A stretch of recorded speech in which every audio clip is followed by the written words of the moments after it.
Hii ni taarifa kwa umma iliyotolewa na klabu ya soka ya Yanga Afrika. Kupitia taarifa hiyo ambayo Yanga ameitoa leo Mei 5 mwaka 2025, inasomeka kama ifuatavyo.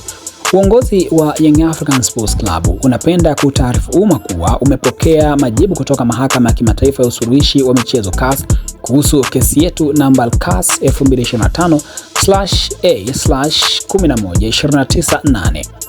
CAS imeielekeza Young African Sports Club kurudi kwanza kwenye kamati za ndani za soka ili kushughulikia kesi yetu kabla ya kurudi kwao kwa ajili ya hatua za rufaa.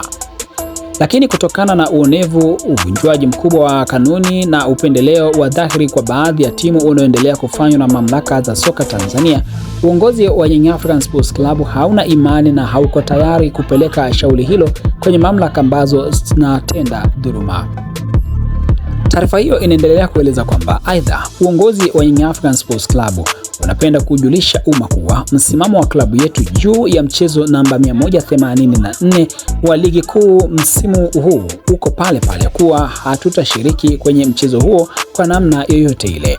Wanayanga wote watakuwa tayari kuipambania haki yao kivyovyote vile ili kukomesha dhuluma na uvunjwaji mkubwa wa kikanuni unaoendelea kufanywa na mamlaka za soka kwa maslahi mapana ya maendeleo ya soka nchini.